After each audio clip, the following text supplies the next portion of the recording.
Planet Earth is on fire. At least that's what it feels like. In fact, July 2023 is on track to be even hotter than June, which has been recorded as the hottest month ever on Earth, according to meteorologists. In Europe right now, wildfires in Greece are burning for a fifth day as firefighters battle to get things under control in the blazing heat there. And here in the U.S., the heat is spiking emergency room visits because of burns. NBC's Josh Letterman is standing by in Greece just outside of Athens. First, let's go to our Priscilla Thompson, who's joining us from Galveston, Texas. Priscilla, NBC News is reporting that cases of second and third degree burns have significantly increased during this heat wave, filling up emergency rooms. Yeah, Anna, filling up emergency rooms and burn units. And this is something that we're hearing from EMS officials in Nevada and Arizona. And you might be thinking, well, how does that happen? They're saying that people are falling or passing out on the pavement, and that is how they're getting those severe burns. And of course, it is often, as is often the case, it is in these vulnerable populations like the elderly, like children, like people who are unhoused. So an elderly person may have fallen on the pavement and been unable to get up, and then they're suffering these burns. Or a person also had a seizure, fell on the pavement, was not able to get up. And so just another one of the safety concerns that we're seeing as these record-setting temperatures continue across the country. We're also seeing reports of people leaving children in cars. There's incredible video of someone using a tire iron to try to get a baby out of a locked car that was in there as it was getting very hot. And so all of these types of concerns. There's one construction company in North Texas that is actually asking workers to wear heat sensors so that they can detect when their bodies are starting to overheat. And so folks really trying to get creative to stay healthy as we continue to deal with these blistering hot temperatures. And the National Weather Service now saying that this heat could go up into August.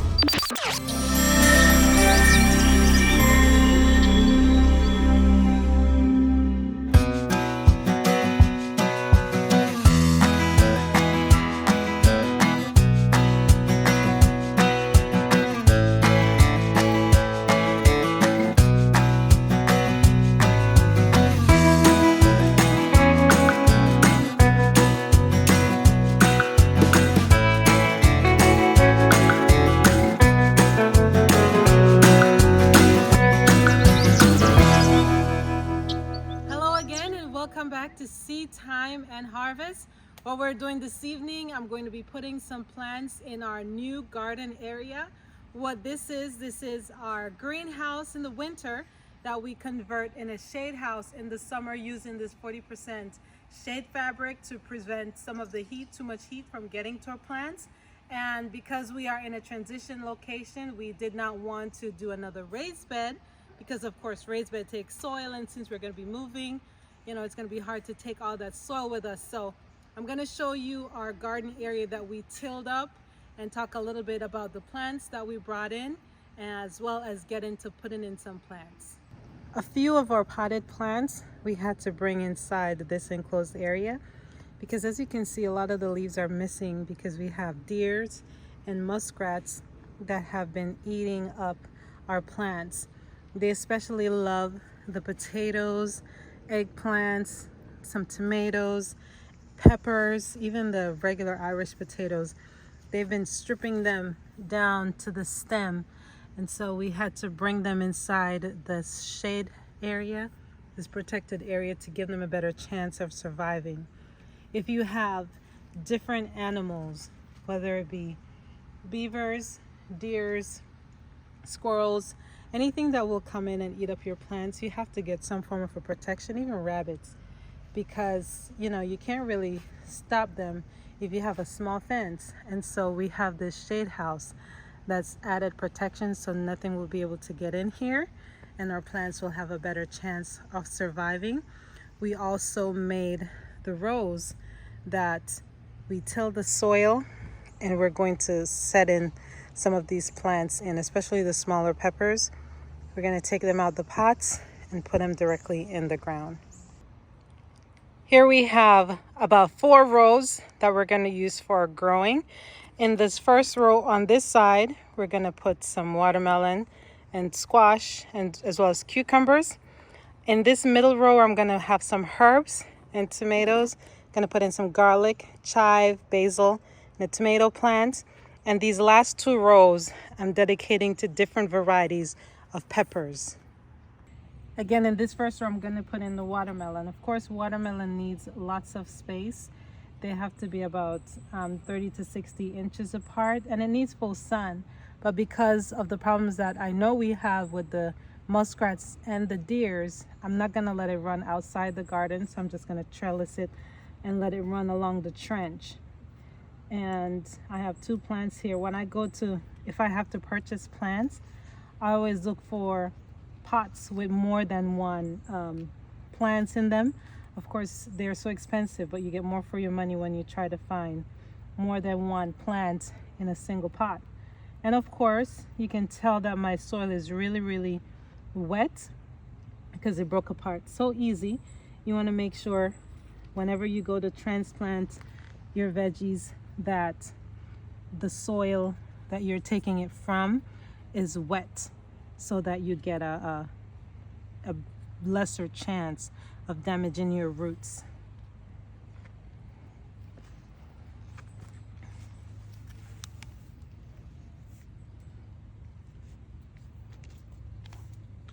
Then we have some green zucchini.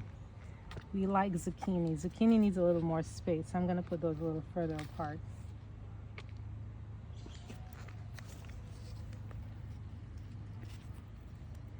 So just find the center for both plants and gently separate. Yes, you're damaging the roots, but the roots will grow back.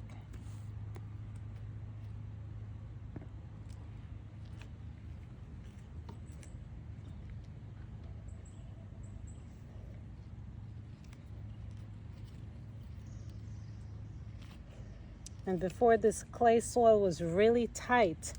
However, since we've tilled and added the peat moss and the compost, it's really, really soft. It's really nice. I may even put some carrot seeds in here.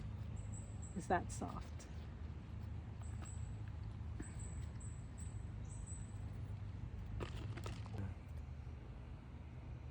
The next plant we're gonna put in is our yellow, the crooked neck squash. This is a yellow squash, which is very good.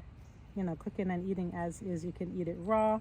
If you're gonna make like a vegetable cake, this is a good addition to a vegetable cake, especially if you don't want to add any liquid to it. It's a yellow squash. And again, this one I got a good deal because I have three in here, which is amazing. I'm gonna go pretty deep. Put them in and just tighten the soil around them. The roots will grow back.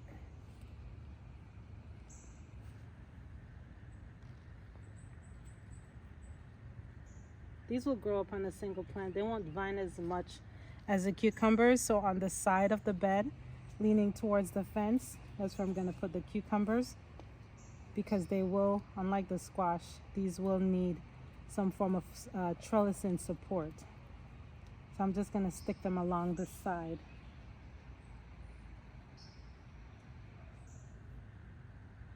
These will be guided towards the fence, just like we did the other cucumbers.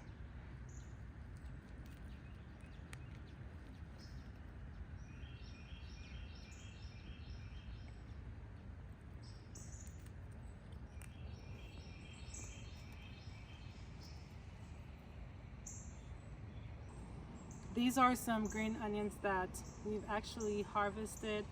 We use them and we set back the base in some water for the roots to set out. And you can see it has a good amount of root development.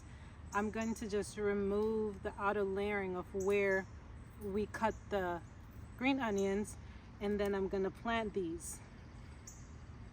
And this is a very easy way to regrow green onions. If you haven't gardened before and you want to do something easy that's not discouraging, when you purchase your green onions and you remove the base, you'll just set that root part in some water, and the green onion will regrow. And once it starts to regrow, you can set it out in the garden. And how you would harvest it is you would not want to pull up the entire plant, but you can just cut what you need, and then the green onion will continue to grow. Now, if you do put it in a pot of water sitting on your kitchen counter or anything like that, you just want to make sure that you rinse it ever so often to prevent the water from going stagnant, to prevent it from smelling. These are very, very easy to grow, and they do not take up that much space.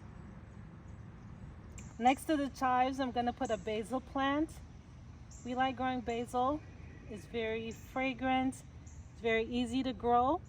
Now, of course, these are very long, thin stem. The success to have really bushy basil is to understand that the basil plant will grow from the side shoot. So to encourage the side leaves that are coming out to grow, what I like to do is I like to remove the tip of my basil plant. So these side shoots that are right here, they will start to get bigger, and as a result, I will get a more bushy basil plant, a more full basil plant. So that's just a quick tip to planting basil. Just remove the tip, just pinch off the tip of the plant, and then you'll allow it to bush up a little more. It'll be a really fluffy plant. I'm gonna leave a little bit of a gap in this row because I have more herbs to put in here. I have thyme, oregano, and a rosemary plant that I'm gonna put in this row to finish it off. And then I'm going to add a tomato. This is a cherry tomato variety, and it's a determinate plant. And what that means is the determinate variety, they have a limit on how big the plant will get. So this one will get about 2 feet, and then it will just stop growing. And then you have the indeterminate tomato variety, which I can show you a little later, where the plant just keep growing. You know, it will just continue to grow. So the vining tomatoes are the indeterminate varieties, and then the one that has a limit on how big they get, those are the determinate varieties. When planting tomatoes, just understand that the leaves, when they touch the stem, they'll get more susceptible to diseases. And so I'll just remove the lower leaves that are closest to the soil. And you don't really have to break the entire leaf. You can just pinch off small sections at a time, all right, or just 1 or 2 leaves to avoid the plant from touching the ground. And the tomato roots along the vines, wherever the dirt touches, it's going to put out a root from there. So it doesn't really matter how deep you go with the tomato. Unlike certain plants that you should not go too deep with, tomato is not one of them.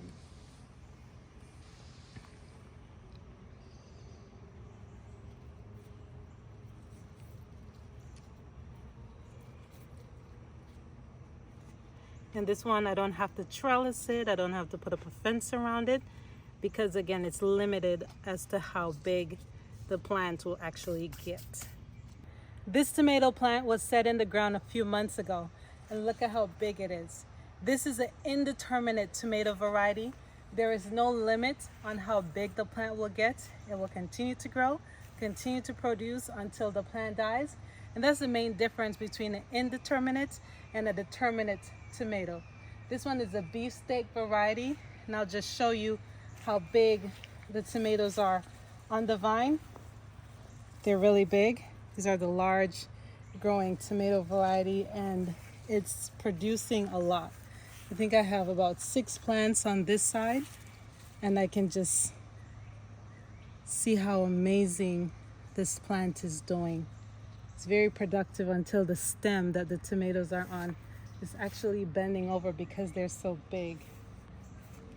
This is my favorite tomato variety, the beefsteak.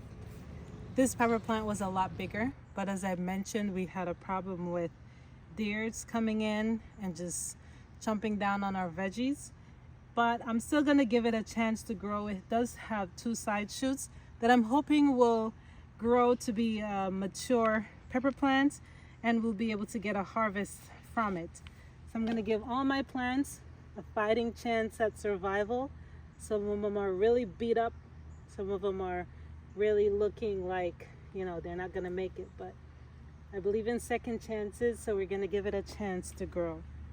I just have several different pepper varieties that we're going to transplant. And look, we have a earthworm living in this pot, which is a good sign. Even though some of our plants look like they're not going to make it, it's always good to give them an opportunity.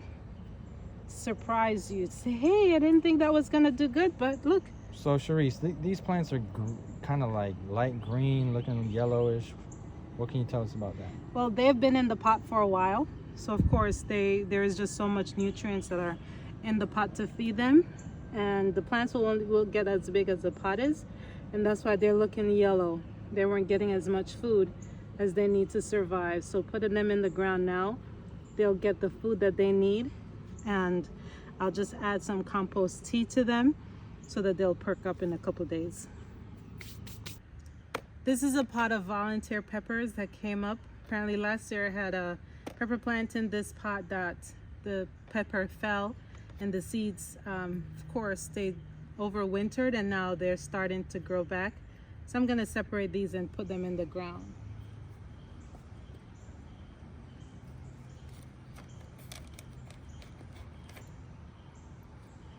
There were a lot more in there, but it looks like the deer got a hold of these. And of course we use a lot of bell peppers, so you can't plant too many. These are banana peppers that we actually started from seeds that we're going to set in the ground. They've been in the pot for a while. I was hoping to transplant them to a bigger pot. However, I don't have as many big pots as I would like, so they stayed in here, and I'm gonna give them some more room to grow. I have to go deeper with these. Why? Well, they have more root space. I'm gonna try not to damage the roots. I'm gonna try to dig deeper. It can be flush with the ground. And if you notice, it's getting a little bit dark. When we transplant, it's always best to transplant either early in the morning or late in the evening, where the plants will not be less likely to get that transplant shock from the heat of the sun.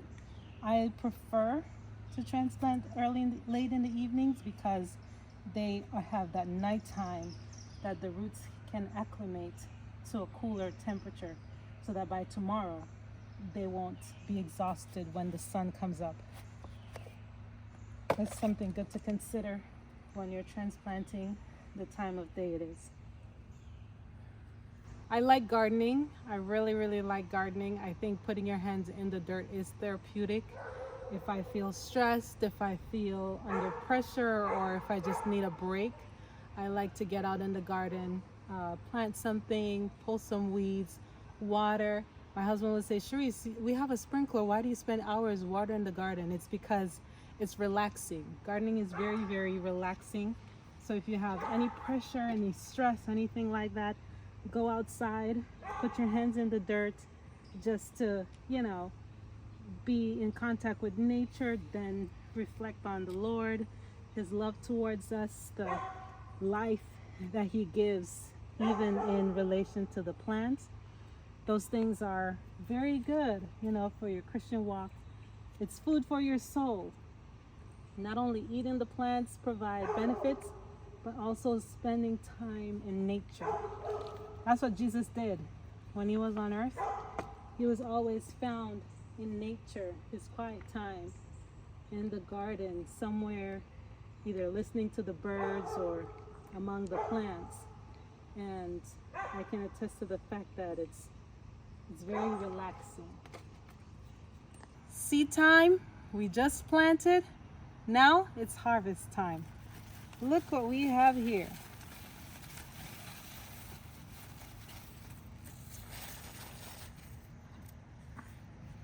A beautiful cucumber. and there are a lot more on the plants that are just coming up. We've been eating a lot of cucumbers from this plant, which has been a blessing. I'm gonna have to stake up these peppers because the plants are hanging down with fruits. I have to put in some support for those. And look, we have a tomato that's about to ripe. Really lovely.